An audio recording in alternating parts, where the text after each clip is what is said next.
Hello students, today we will solve exercise 3.1 of NCERT Mathematics class 8. The name of the chapter is Understanding Quadrilaterals. So first question is given here are some figure. यहाँ पे कुछ figure दिए हुए हैं आपको. Classify each of them on the basis of the following: simple curve, simple closed curve, polygon, convex polygon, concave polygon. तो आपको ये जो इससे पहले इंट्रोडक्शन वीडियो में जो समझाए गए थे उन्हीं के बेसिस पे आपको बताना है कि कौन सा सिंपल कर्व है, कौन सा सिंपल क्लोज कर्व है. तो सबसे पहले सिंपल कर्व. सिंपल कर्व की डेफिनेशन क्या थी? A curve which never cross itself. तो आपको वो फिगर ढूंढना है जो खुद को क्रॉस ना करे. तो यहाँ पे ये है सिंपल कर्व है, बिल्कुल है, क्योंकि ये खुद को क्रॉस नहीं कर रहा. हमने ध्यान दीजिएगा, हमने ये बोला था कि सिंपल कर्व में उन फिगर को भी लेते हैं जो क्लोज्ड होते हैं, क्योंकि उसमें इनिशियल और एंड पॉइंट, जैसे मैं यहाँ से बनाना स्टार्ट करूँ तो ये इनिशियल और एंड पॉइंट मिल गए. ये इनिशियल और एंड पॉइंट का मिलना ये नहीं कहलाता कि इन्होंने एक दूसरे को कट किया. ये तो क्या हुआ, एक जगह पे ज्वाइन हो गए. तो कट करना अलग बात है और ज्वाइन होना अलग बात है. तो आपका जो ये है ये सिंपल कर्व है, क्योंकि ये खुद को क्या नहीं कर रहा, इंटरसेक्ट नहीं कर रहा. Similarly second part, a curve which never cross itself. ये भी क्या है, सिंपल कर्व है, ये भी सिंपल कर्व है. ये कर्व ही नहीं है. सिंपल कर्व तो उसके बाद होगा. जब कर्व ही नहीं है तो आप सिंपल कर्व कैसे कर सकते हैं? बिकॉज ये कर्व क्यों नहीं है? क्योंकि इसमें हमने क्या किया, पेन को लिफ्ट करना पड़ेगा. पहले अंदर वाला सर्कल बनाना पड़ेगा, फिर मुझे क्या बनाना पड़ेगा, पेन को लिफ्ट करना पड़ेगा, दोबारा से एक सर्कल बाहर से बनाना पड़ेगा. तो ये कर्व ही नहीं है तो सिंपल कर्व कैसे आ जाएगी? क्योंकि सिंपल कर्व कब बना, जब एक कर्व आया. और कर्व की डेफिनेशन हमने इंट्रोडक्शन वीडियो में पढ़ी थी. क्या थी कर्व की definition? A figure which we can obtain by drawing without lifting a pen from a paper. तो आपको क्या करना है, पेपर में से जो भी पेन बिना आप उठाए हुए जो फिगर को आप बना देते हैं वो क्या होगा, आपका कर्व होगा. तो जब ये कर्व ही नहीं है तो सिंपल कर्व कहाँ से आ जाएगा? ये सिंपल कर्व नहीं है, क्योंकि इसको क्या होगा, खुद को क्रॉस कर रहा है, सिंपल कर्व नहीं होगा. ये सिंपल कर्व होगा, ये सिंपल कर्व होगा, ये भी सिंपल कर्व होगा, क्योंकि आपने क्या करा, यहाँ से बनाओगे आप और ऐसे करके विदाउट लिफ्टिंग पेन बना रहे हैं, और ये क्या क्रॉस भी नहीं कर रहा है अपने को, खुद को. और ये नहीं होगा. क्यों? क्योंकि आपने ऐसे बनाया, फिर उसके बाद यहाँ पे रुक गए, फिर यहाँ से ऐसे स्टार्ट किया, फिर ऐसे बनाना पड़ रहा है. ये आपका सिंपल कर्व नहीं होगा. तो कौन कौन से होंगे इसमें मैंने आंसर लिख दिया आपके लिए. 1 2 5 6 7 1 2 5 6 7 आपको ड्रॉ करने हैं फिगर. उसके बाद आपको लिखना है कि सिंपल कर्व कौन कौन से, ऐसे नंबरिंग लिख दीजिएगा आप. बी पार्ट आपका simple close curve. Simple closed curve. तो सिंपल क्लोज कर्व की डेफिनेशन क्या थी? A curve which is simple and closed. एक ऐसा कर्व जो क्लोज्ड हो और सिंपल हो. तो आपका कौन सा है, एक क्लोज कर्व है. देखिए यहाँ पे क्या हुआ, इनिशियल और एंड पॉइंट एक दूसरे से मिल गए, तो आपका क्या होगा, सिंपल क्लोज कर्व. दूसरा वाला ये भी एक सिंपल क्लोज कर्व है, क्योंकि एक कर्व क्या है, एक इनिशियल और एंड पॉइंट क्या हो रहा है, एक दूसरे को कोइंसाइड कर रहे हैं. इसके इनिशियल और एंड पॉइंट एक दूसरे को क्या कर रहे हैं, ज्वाइन कर रहे हैं लास्ट में. इसमें पता नहीं कर सकते अब इनिशियल और एंड पॉइंट क्या है. ये भी क्या होगा, आपका सिंपल क्लोज कर्व होगा. ये नहीं होगा क्योंकि कर्व ही नहीं है. ये भी नहीं होगा. ये भी बिल्कुल आपका क्या होगा, सिंपल क्लोज कर्व होगा, क्योंकि क्या आपने ड्रॉ किया और ये एक दूसरे को क्लोज कर रहा है. इसमें इनिशियल और एंड पॉइंट मान लो अगर ये है, तो यहाँ पे क्या हो रहा है, ज्वाइन हो रहे हैं. ये भी सिंपल क्लोज कर्व है, ये भी सिंपल क्लोज कर्व है. ये नहीं होगा क्योंकि पहले एक ऐसा बनना फिर ये ऐसे बनना, ऐसे में नहीं आएगा simple close curve. Polygon. Polygon क्या होता है, a close figure made up of only line segment. तो लाइन सेगमेंट से मिलकर यहाँ पे दो ही फिगर बने हुए हैं. तो आपका क्या बोलेंगे यहाँ पे, ये फर्स्ट एंड सेकंड फिगर के आपके पॉलीगन्स है. ये नहीं आएगा आपका पॉलीगन. यहाँ पे ये लाइन सेगमेंट तो है, लेकिन ये कर्व का हिस्सा भी आ गया यहाँ पे. उसके बाद है आपका कन्वेक्स पॉलीगन. कन्वेक्स पॉलीगन क्या होता है आपका, polygon in which all interior angle are less than 180 degree. तो आपका ये फिगर है, देखिए यहाँ पे जैसे 180 डिग्री से कम है, ये भी 180 डिग्री से कम है, क्योंकि 180 डिग्री तो तब बनता जब ये लाइन ऐसे ये बन जाए आपकी, तब क्या होगा आपका, ये 180 डिग्री आपका तब बनेगा यहाँ पे. तो आपका क्या होगा, ये 180 डिग्री से छोटा एंगल है, ये भी 180 डिग्री से छोटा है, ये भी छोटा है. तो आपका क्या हो जाएगा, आपका ये कन्वेक्स पॉलीगन. कौन सा नंबर का, सेकंड नंबर का. कनकेव पॉलीगन कौन सा होगा आपका, वो फर्स्ट नंबर का होगा. क्यों, कनकेव पॉलीगन देखते हैं आप, अ polygon in which at least one interior angle is greater than 180 degree. देखो मान लीजिए मैं इसको एक्सटेंड कर देता हूँ, तो ये एक लीनियर एंगल की तरह क्या बन गया आपका, लीनियर पेयर की तरह आपका क्या बन गया, 180 डिग्री. और उसके बाद ये कुछ और एंगल है आपका, तो इसका मतलब 180 प्लस दिस वन. तो आपका क्या हो गया, 180 से ऑटोमेटिकली बड़ा हो गया. तो ये आपका क्या हो जाएगा, आपका कनकेव पॉलीगन हो जाएगा. लेकिन how many diagonals does each of the following है, a convex quadrilateral, a regular hexagon, a triangle. तो देखते हैं यहाँ पे सबसे पहले कन्वेक्स क्वाड्रिलेटरल ले लेते हैं. तो सबसे पहले डायगोनल की डेफिनेशन क्या थी, एक बार रिकॉल करते हैं. मैंने इंट्रोडक्शन वीडियो में भी आपको समझाया था. A line segment which join two non conjugative vertices of a polygon. तो एक ऐसी लाइन सेगमेंट जो नॉन कॉन्जुगेटिव वर्टिसेज को मिलाती हो, तो आपका यहाँ से इसको ज्वाइन कर देंगे, इससे इसको ज्वाइन कर देंगे। मैंने इंट्रोडक्शन वीडियो में इसको समझाया था, इसलिए मैं ज़्यादा इस पर फोकस नहीं कर रहा। आपको 2 यहाँ पे डायगोनल मिल जाएंगे। अब ये था आपका बी पार्ट, रेगुलर हेक्सागन। अब रेगुलर हेक्सागन में आपको कैसे समझना है, सबसे पहले रेगुलर हेक्सागन की डेफिनेशन देखिए आप पहले। क्या होता है रेगुलर हेक्सागन? जिसकी एक ऐसा हेक्सागन जिसकी सभी साइड्स क्या हो, इक्वल हो मेजर में, वो क्या होगा, रेगुलर हेक्सागन होगा। तो हम इसकी जो डायगोनल्स हैं वो बनाने को ट्राई करते हैं। सबसे पहले एक पॉइंट ले लीजिए आप, यहाँ से नॉन कॉन्जुगेटिव वर्टिसेस को मिलाना स्टार्ट करते हैं। सबसे पहले यहाँ से यहाँ मिलाया, इससे इसको मिलाया जा सकता है क्योंकि इसके बाद है एक छोड़ के, नॉन कॉन्जुगेटिव नहीं है, बोला था ना उसने नॉन कॉन्जुगेटिव होना चाहिए। अब यहाँ से हमने जितने पॉसिबल थे हमने ज्वाइन कर लिए। इससे ये हो सकता है, इससे ये हो सकता है, इससे ये हो सकता है, ये दोनों नहीं हो सकते इससे। अब यहाँ से ज्वाइन करते हैं, इससे ये नहीं हो सकता, इससे ये ज्वाइन तो कर सकते हैं लेकिन हमने पहले ही कर लिया क्योंकि यहाँ से यहाँ चला गया। तो यहाँ से ये हो सकता था, इससे ये हो सकता है, तो हम इससे इसको ज्वाइन कर देंगे ये। फिर उसके बाद यहाँ से इस डायरेक्शन में ज्वाइन हो सकता है, इसे क्या कर देंगे हम, ज्वाइन कर देंगे। फिर उसके बाद यहाँ से यहाँ नहीं हो सकता, अब यहाँ करेंगे। यहाँ से हम इसको नहीं कर सकते ज्वाइन यहाँ से, लेकिन इसे ज्वाइन किया जा सकता है। यहाँ से इसको ज्वाइन किया जा सकता है लेकिन हमने पहले से कर रखा है। यहाँ से इसे ज्वाइन किया जा सकता है, ये ज्वाइन कर दिया हमने। अब यहाँ से देखते हैं, यहाँ से भी लास्ट एक कोना आता है। अगर आप एक क्लॉकवाइज ड्रॉ करना शुरू करेंगे तभी आप इसको कर पाएंगे, वरना अगर आपने कहीं से भी पहले ड्रॉ करना स्टार्ट कर दिया फिर आप कन्फ्यूज हो जाओगे कि आपने कहाँ से ड्रॉ किया और कहाँ से नहीं किया। यहाँ से हमने कंप्लीट कर दिया। अब यहाँ से देखते हैं, सबसे पहले इस कॉर्नर को पकड़िए। इस कॉर्नर से आप क्या कर सकते हैं, नहीं कर सकते क्योंकि जस्ट एडजेसेंट है। यहाँ से यहाँ कर सकते हैं लेकिन हमने पहले कर दिया। यहाँ से यहाँ किया जा सकता है, देखिए मैं क्लॉकवाइज या एंटी क्लॉकवाइज ले रहा हूँ इसको, तभी मैं कर पा रहा हूँ। ये मैंने कर लिया। उसके बाद मैं यहाँ से यहाँ करना चाहता हूँ लेकिन मैंने यहाँ कर लिया। उसके बाद मैं यहाँ से यहाँ नहीं कर सकता। अब यहाँ से यहाँ नहीं जा सकता, यहाँ से इसके पास जा सकता हूँ लेकिन क्या कर रखा है मैंने, ड्रॉ कर दिया पहले। यहाँ से यहाँ ड्रॉ हो सकता है तो ये कर दिया पहले ही। यहाँ से यहाँ हो सकता है, देखिए एक छूट गया था क्योंकि हमने इसका अभी टर्न ही नहीं आया था। तो आप जब तक इसको क्लॉकवाइज डायरेक्शन में बनाना स्टार्ट नहीं करेंगे तब तक आप इसको समझ नहीं पाएंगे। और सबसे इम्पोर्टेंट जो आपको यहाँ पे बात एक नोट करनी है, कोई भी फिगर इस चैप्टर में आपको बिना पेंसिल और स्केल की हेल्प से नहीं बनाना। इस मीन्स आपको इसमें पेन यूज़ नहीं करनी। कोई भी फिगर आप बनाएंगे तो आपको क्या करना है, हर क्वेश्चन में जो भी फिगर वाला क्वेश्चन हो आपको किसकी हेल्प से बनाना है, पेंसिल और स्केल की हेल्प से बनाना है। तो इसमें डायगोनल्स कितनी है काउंट कर लेते हैं। सबसे पहले इस ट्रायंगल को ले लीजिए आप, जो अंदर दिख रहा है ट्रायंगल फॉर्म हो गया आपका 1 2 3। 3 डायगोनल तो यहाँ पे मिल गई और 3 ऐसे में मिल जाएगी, 3 और 3 6, फिर 7 और 8 और फिर एक ऐसे क्रॉस में, तो कितनी आ गई 9। अब देखिए थर्ड पार्ट है ट्रायंगल। बेटा हमने इंट्रोडक्शन वीडियो में आपको समझा दिया था ट्रायंगल में डायगोनल पॉसिबल नहीं क्योंकि इसमें नॉन कॉन्जुगेटिव वर्टिसेज आती नहीं है। यहाँ से मैं नॉन कॉन्जुगेटिव में कैसे जाऊँ, क्योंकि मैं इससे इसको ड्रॉ करूँगा कॉन्जुगेटिव है, यहाँ से इसको ड्रॉ करूँगा कॉन्जुगेटिव है। सिमिलरली आप और वर्टिसेज के लिए भी दे सकते हैं। तो नो डायगोनल, कोई भी डायगोनल नहीं है यहाँ पे, कोई भी डायगोनल नहीं। Now question number 3, what is the sum of the measures of the angles of convex quadrilateral? Will this property hold if the quadrilateral is not convex? Make a non-convex quadrilateral and try. हम दोनों के लिए try करके इसको बताते हैं और examples की हेल्प से समझते हैं कि जो कन्वेक्स क्वाड्रिलेटरल होता है उसके सभी एंगल्स का सम क्या होता है, और जो नॉन कन्वेक्स है इसका मतलब कनकेव पॉलीगन की बात कर रहे हैं, क्योंकि जो पॉलीगन कन्वेक्स नहीं होगा तो कनकेव होगा। तो जो नॉन कॉन्वेक्स क्वाड्रिलेटरल है उसके फिगर भी बनाइए बोला, उसके अकॉर्डिंग आप बताइए कि इसमें कितने डिग्री का एंगल बनेगा, सभी एंगल्स का सम क्या होगा।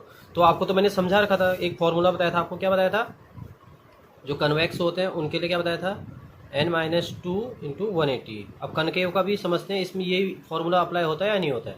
तो ये है आपके फिगर, ये कन्वेक्स क्वाड्रिलेटरल ले लेते हैं, इसमें each interior angle is less than 180 degree है। तो कन्वेक्स क्वाड्रिलेटरल में कैसे चेक करें कि इसका सभी एंगल्स का सम जो है वो 360 होता नहीं होता। देखिए आपको एक सिंपल सा वे समझाता हूँ मैं। आपको क्या करना है, यहाँ पे एक लाइन ड्रॉ कर देनी है, एक डायगोनल हमने ड्रॉ कर दिया। डायगोनल ड्रॉ करने की वजह से क्या हो गया, ये दो किस में डिवाइड हो गया, दो ट्रायंगल्स में डिवाइड हो गया है ना, दो ट्रायंगल्स में डिवाइड हो गया। क्या हो गया, ABD ट्रायंगल और DBC ट्रायंगल, दो ट्रायंगल में डिवाइड हो गया। और हम जानते हैं कि ट्रायंगल के 3 एंगल्स का सम कितना होता है, 180 डिग्री होता है, ये 3 एंगल्स का सम। और ऐसे ही कोई भी ट्रायंगल हो उसके 3 एंगल्स का सम कितना होता है, 180 डिग्री। तो इनके 3 एंगल्स का सम भी कितना हो गया, 180 डिग्री। तो टोटल कितना हो गया, टोटल 180 + 180 कितना हो गया 360 डिग्री। तो इसका मतलब कन्वेक्स में तो हमने प्रूव भी कर दिया कि क्या होता है, कितना डिग्री होता है, 360 डिग्री होता है सभी एंगल्स का। और वैसे भी मैंने आपको इंट्रोडक्शन वीडियो में समझाया था कि जो आपका क्वाड्रिलेटरल्स होते हैं उसके सभी एंगल्स का सम कितना होता है, 360 डिग्री होता है। आप यहाँ पे 4 रखेंगे, यहाँ पे value 180, 4 minus 2 180 multiply by 2 360 degree. तो अब देखते हैं कनकेव के लिए पॉलीगन होता है, कनकेव पॉलीगन के लिए फॉलो होता है या नहीं होता है। तो देखिए इसको भी हम डिवाइड कर लेते हैं ऐसी। यहाँ पे मैंने एक लाइन ड्रॉ कर ली, अब इसको मैंने एक लाइन ड्रॉ करी है। इस लाइन ड्रॉ करने की वजह से क्या होगा, ये जो फिगर था ये भी दो ट्रायंगल में डिवाइड हो गया, ACB और ACD। अब ज़्यादा मुझे बताने की जरूरत नहीं, क्योंकि अभी अभी बताया मैंने कि ट्रायंगल के दोनों एंगल, तीनों एंगल का सम कितना होता है 180 डिग्री, और यहाँ के भी तीनों एंगल का सम कितना होगा 180 डिग्री। तो 180 plus 180 equal to 360। So concave के लिए भी क्या होता है, कनकेव पॉलीगन के लिए भी आपका कितने डिग्री का एंगल सम प्रॉपर्टी कितने का होगा, 360 डिग्री का होगा। तो इसमें भी क्या होगा 360 डिग्री और इसमें भी 360 डिग्री। तो आपको इसमें प्रेजेंटेशन कैसे करनी है आपको, तो let we have a concave polygon ABCD। तो आपको एक ड्रॉ करना है, उसके बाद बोलोगे आप join AC on joining AC। तो उसके बाद आप करोगे when we have join A to C then it is divided into two triangles. As we know that the sum of three angles of any triangle equal to 180 degree, so 180 plus 180 equal to 360 degree. That's why in concave polygon the sum of all interior angle will be equal to 360 degree. आपको ये चीज लिखना है इसके नीचे। Now question number 4. Examine the table. Each figure is divided into triangles and the sum of angles deduced from that. आपको direct question पे ले चलते हैं कि क्या कहना चाह रहा। आपको पैटर्न देख के समझाना था, बोल रहा था कि क्या करना है। What can you say about the angle sum of convex polygon with number of sides. देखिए हमने इंट्रोडक्शन वीडियो में आपको समझाया था कि कैसे आप अगर गिवन नंबर साइड दी होंगी तो सभी एंगल्स का, इंटीरियर एंगल्स का सम निकाल सकते हैं। तो यहाँ पे 7 है, तो आपको फॉर्मूले में क्या करना है 180 in inside of bracket 7 minus 2। Second part 180 in bracket 8 minus 2, 180 in bracket 10 minus 2। इसमें तो जस्ट फॉर्मूला ही हो जाएगा, क्यों, क्योंकि n साइड है तो n रख दीजिए n की जगह। तो 180 n माइनस 2, क्योंकि देखिए ना आपका यहाँ पे फॉर्मूला क्या होता है, यहाँ पे क्या होता है n equal to number of sides होता है, और नंबर ऑफ साइड्स भी क्या दे रखी है यहाँ पे n दे रखी है। तो आपको यहाँ पे n ही पुट करना है 180, और क्या हो जाएगा आंसर भी 180 n माइनस 2 हो जाएगा। तो इसको आप कर सकते हैं, बहुत ईजी क्वेश्चन है। Question number 5, what is a regular polygon. इसकी डेफिनेशन हमने बता रखी है, a polygon in which all sides are equal in measure it is called regular polygon. State the name of the regular polygon of 3 sides. अच्छा 3 sides का जो polygon होता है रेगुलर पॉलीगन, उसका नाम क्या होता है, इक्विलेटरल ट्रायंगल होता है, क्योंकि 3 साइड्स क्या होंगी आपकी, 3 की 3 साइड्स क्या होंगी आपकी इक्वल मेजर की होंगी। और ऐसा पॉलीगन का नाम क्या होता है, इसका नाम होता है आपका इक्विलेटरल ट्रायंगल। ऐसे ही स्क्वायर आपका क्या बन जाएगा, इसमें स्क्वायर बन जाएगा 4 साइड वाले में। इसमें आप कभी भी आपका 4 से ऊपर को आए, 4 साइड से ऊपर की ओर साइड आए, जैसे मैंने बोल दिया 5 साइड वाला, 5 साइड का रेगुलर पॉलीगन, उसका नाम क्या होगा रेगुलर पेंटागन बोलेंगे आप। उसके आगे सिर्फ रेगुलर लगा देना है। और 6 साइड वाले पॉलीगन को क्या बोलते हैं, हेक्सागन बोलते हैं, तो आप रेगुलर हेक्सागन बोल देंगे। ऐसे 7 साइड्स बोला होता मैंने, रेगुलर हेप्टागन बोल देंगे। तो कोई भी रेगुलर पॉलीगन अगर आपको 4 साइड से अबव साइड में आपको number they they, number of side अगर 4 से ज़्यादा दे दे, तो आप क्या करोगे उस पॉलीगन का नाम लिखोगे। जो भी पॉलीगन जैसे 7 साइड वाला आप क्या बोलते हो, हेप्टागन बोलते हो, तो हेप्टागन के जस्ट पहले आपको क्या लिख देना है रेगुलर। बहुत ईजी है। जैसे 9 साइड्स का बोल दिया रेगुलर नॉनागन, तो आप इसको भी कर सकते हैं। तो क्या बताया हमने इक्विलेटरल ट्रायंगल, इसका नाम क्या बताया स्क्वायर, और इसका क्या बताया हमने रेगुलर हेक्सागन। अब क्वेश्चन नंबर 6, अब मैं इसमें ट्रिक बता रहा हूँ आपको कैसे करना है आपको सॉल्व, मैं क्योंकि करके नहीं दिखाऊंगा, बहुत ईजी सी क्वेश्चन है। Find the angle measure x in the following figures.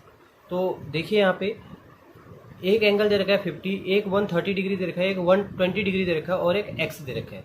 तो आप एंगल सम प्रॉपर्टी जानते हैं, मैं करने का मेथड बता देता हूँ आपको कैसे करना है आपको इसे। देखिए यहाँ पे थोड़ा सा सॉल्व कर लेता हूँ। ये देखिए ये 50 दे रखा है, 130, 120 और एक्स। आप लिखोगे हेयर, प्रेजेंटेशन कैसे करनी है आपको, here 50 degree plus x plus 130 degree plus 120 degree equal to 360 degree. क्यों, क्योंकि ये क्या है एक ये क्वाड्रिलेटरल है और क्वाड्रिलेटरल के सभी एंगल्स का सम कितना होता है, सभी एंगल्स का सम कितना होता है 360 डिग्री होता है। तो आप लिखोगे angle sum property, in bracket जरूरी होता है, बहुत ज़्यादा जरूरी है आपको लिखना है, angle sum property of quadrilateral, ये आपको लिखना है ब्रैकेट। उसके बाद आपको क्या करना है, ट्रांसपोजिंग मेथड की हेल्प से सॉल्व करना है। आपको मैंने चैप्टर 2 में समझाया था, आप इन सबको प्लस करोगे 50, 130 और 120 को, और इसको ले जाओगे आप लेफ्ट राइट हैंड साइड में, और एक्स की वैल्यू आपको क्या हो जाएगी, फाइंड हो जाएगी। नेक्स्ट पार्ट है आपका बी पार्ट। एक एंगल दे रखा है एक्स, एक दे रखा है 70 डिग्री, एक दे रखा है 60 डिग्री, और ये नहीं है आपको मालूम। तो यहाँ पे आपको थोड़ा सा माइंड यूज़ करना है। देखिए बेटा, ये आपका कितने डिग्री का एंगल होता है, 90 डिग्री का। तो ये अंदर वाला भी कितने डिग्री का हो जाएगा, अंदर वाला भी कितने का हो जाएगा, 90 डिग्री, क्योंकि ये कितना है, लीनियर पेयर है ना। लीनियर पेयर में इन दोनों का सम का, इन दोनों एंगल्स का सम कितना होगा, 180 डिग्री। तो आप इसको चेक कर सकते हैं कितना हो जाएगा ये, 180 माइनस 90 इक्वल टू 90 डिग्री। तो हमें देखिए एक्स 70, 60 और 90। Similarly as previous question you can write x plus 70 plus 60 plus 90 equal to 360 degree. In bracket what you have to write, angle sum property of quadrilateral. आपको quadrilateral की angle sum property लिखनी है bracket में, जैसे मैंने अभी लिख के दिखाया था आपको। फिर आपको ट्रांसपोजिंग मेथड की हेल्प से किसकी वैल्यू निकालनी है, एक्स की वैल्यू निकालनी है। अब नेक्स्ट क्वेश्चन है यहाँ पे, ये देखिए ये फिगर दे रखा आपको। अब आप इस क्वेश्चन में भी आपको एक्स की वैल्यू निकालनी है। कैसे निकालेंगे आप, देखिए एक्स दे रखा है, ये एक्स दे रखा है, ये 30 दे रखा है, ये 70 है। क्या इस एंगल को आप निकाल सकते हैं, क्योंकि ये लीनियर पेयर है, आपने 7th क्लास में पढ़ रखा होगा इसके बारे में। ये 70 है, ये पूरी लाइन कितने डिग्री की है, 180 डिग्री की है। तो 180 में से अगर 70 माइनस करेंगे तो ये कितना आ जाएगा, 110 आ जाएगा। ये 60 है, ये भी कितने डिग्री का बन जाएगा, 180 डिग्री का पूरी लाइन बन जाएगी। आपका 180 डिग्री में 60 माइनस कीजिए, कितना आ जाएगा, 120 डिग्री। तो आप क्या लिख सकते हो यहाँ पे, आपको पहला पता चल गया 30 डिग्री, फिर कितना है, फिर x, फिर यहाँ से 120 इंटीरियर के अंदर लगाएंगे आप जो फॉर्मूला है, 110 डिग्री, फिर x इक्वल टू देखिए। अब यहाँ पे आपको एक चीज़ बहुत ज़्यादा ध्यान देने की ज़रूरत है। देखिए बेटा, ये क्वाड्रिलेटरल नहीं है, because we can observe that 1 2 3 4 5 इट है 5 साइड्स। तो 5 साइड्स जिसकी होती हैं, आपको पहले उसके बारे में थोड़ा सा नॉलेज होना चाहिए। ऐसा नहीं कि आपको हर किसी के आगे 360 लिख देना है। देखिए इसकी 5 साइड्स हैं, तो 5 साइड्स के लिए आपको फॉर्मूला बता रखा है। क्या बता रखा है, 180 n-2 एंगल सम प्रॉपर्टी पता करने के लिए। तो क्या करेंगे, 5 साइड्स हैं, इसको माइनस कर लेंगे, 180 मल्टीप्लाई बाय 5 - 2 इक्वल टू 3, 540। तो मैं यहाँ पे 540 डिग्री के इक्वल रखूँगा, ना कि मैं किसके इक्वल रखूँगा, 360 डिग्री। तो angle sum property of pentagon, pentagon की है ना, कितनी साइड थी इसकी, 5 साइड थी। अब यहाँ पे आप लिख देंगे angle sum property of pentagon. अब है आपको क्या करना है उसके आगे, 30, 120 और 110 इन तीनों को प्लस करके लिखना है। यहाँ पे x और x कितना हो जाएगा, 2x हो जाएगा, और इन तीनों का सम आपको यहाँ पे लिख देना है। 120 और 30 कितना होता है, 150 प्लस 110 इक्वल टू 540। उसके बाद आपको ट्रांसपोजिंग मेथड यूज़ करनी है, और हमने प्रीवियस चैप्टर का यूज़ करना है, एक्स की वैल्यू आपको फाइंड हो जाएगी। Next part D part. देखिए यहाँ पे एक चीज़ हम ऑब्जर्व कर पा रहे हैं, ये रेगुलर है, क्योंकि यहाँ पे इक्वल का सिंबल लगा रखा है, इसका मतलब ये रेगुलर है। अब रेगुलर क्या है देखते हैं, 1 2 3 4 5, तो रेगुलर पेंटागन है। अब रेगुलर पेंटागन में अभी हमने बताया था क्या, कि पेंटागन में कितने एंगल का सम कितना होता है इनके, 5 - 2 से कर सकते हो, 180 मल्टीप्लाई बाय 3, 540। तो इनका क्या होता है, सम होता है सभी एंगल्स का। तो ये बोल रहा है एक्स की वैल्यू, एक एंगल की वैल्यू कितनी होगी। तो रेगुलर जो क्वाड्रिलेटरल होते हैं आपके, या रेगुलर पेंटागन होगा, रेगुलर कोई भी आपका पॉलीगन होगा, उसके जो इंटीरियर एंगल होगा, हर एक एंगल क्या होगा, एंगल भी बराबर होगा। जैसे आपको पता है कि सबसे छोटा रेगुलर पॉलीगन कौन सा है, जो लीस्ट साइड से मिलके बनाओ ट्रायंगल होता है, और ट्रायंगल के तीनों एंगल का जो इक्वल साइड वाला ट्रायंगल होगा उसका नाम होता है इक्विलेटरल ट्रायंगल। और उसके सभी एंगल जो होते हैं, इंटीरियर एंगल, हर एक एंगल जो होता है वो कितने डिग्री का होता है, 60 डिग्री का होता है। ऐसे ही हम स्क्वायर की बात करें, इसकी भी सभी साइड इक्वल होती हैं। इसमें भी हर एक एंगल कितने डिग्री का होता है, 90 डिग्री का होता है, 90 का होता है। ऐसे ही यहाँ पे भी जो भी आपका ये 540 डिग्री, तो सभी का सम आया। तो आपको बताना है कि एक एक्स क्या होगा, एक इंटीरियर एंगल क्या होगा। तो आप क्या कर सकते हैं, 540 को डिवाइड कर दीजिए। 540 को डिवाइड किससे कर दीजिए, कितनी साइड है इसकी, 5 साइड है तो 5 कॉर्नर भी होंगे, 1 2 3 4 5, तो 5 से डिवाइड कर दिया हमने, 5 1 जा 5, 5 0 108 डिग्री। तो एक एंगल कितने डिग्री का आ गया, 108। ऐसे ही हम इसमें भी पता करते हैं। आपको पता है जब स्क्वायर में एक एंगल 90 डिग्री का क्यों होता है, क्योंकि 360 डिग्री किसका होता है, सभी एंगल्स का सम होता है। तो 360 को किससे डिवाइड करते हैं हम, 4 से डिवाइड करते हैं, तभी ये 90 डिग्री आता है इसका।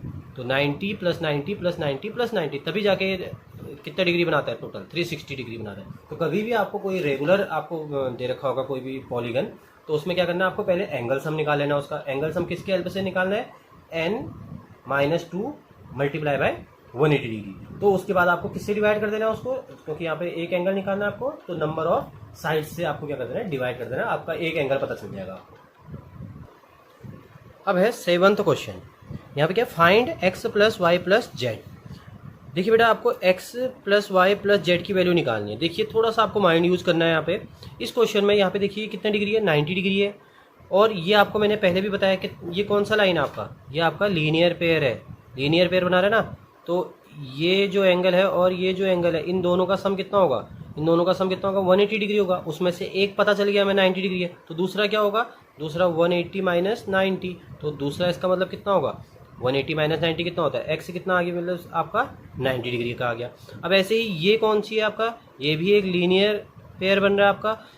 ये दोनों एंगल मिलके कितना डिग्री बनाएंगे, 180 डिग्री बनाएंगे। 30 हमें पता चल गया, ये कितना होगा आपका 150 डिग्री होगा, तो जेड भी पता चल गया। अब ये कैसे पता करेंगे, देखिए आपको जब ये 90 पता चल गया, ये 30 पता चल गया, तो आप ये निकाल सकते हैं, इसका नाम आप ये लिख सकते हैं क्या, इसका नाम मान लो हमने P लिख दिया, हमने एक बार के लिए P लिख दिया। तो अगर हम एंगल सम प्रॉपर्टी लगाएं ट्रायंगल की, तो 90 + 30 + P इक्वल टू कितना होगा, 180 डिग्री, क्योंकि एंगल ट्रायंगल के सभी एंगल का सम कितना होता है, इंटीरियर एंगल का 180 डिग्री होता है। तो 90 + 30 कितना होता है, 120 डिग्री इक्वल टू 180 डिग्री।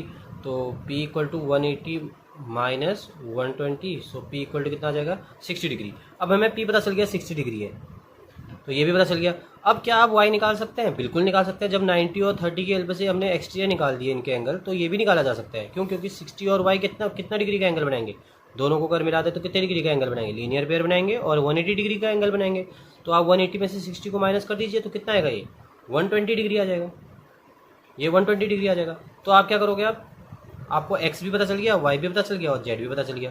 तो x से कितना पता चला, सो आप लिखोगे x + y + z equal to, x की वैल्यू कितना पता चली थी आपको, x की वैल्यू कितना पता चली थी, यहाँ देखिए x की वैल्यू है 90, x की वैल्यू कितनी है 90 डिग्री। फिर उसके बाद है y की वैल्यू कितनी है 120 और z की वैल्यू है 150। तो y की है 120 और z की है 150। तो प्लस करते हैं 90 + 210 + 150 360 डिग्री।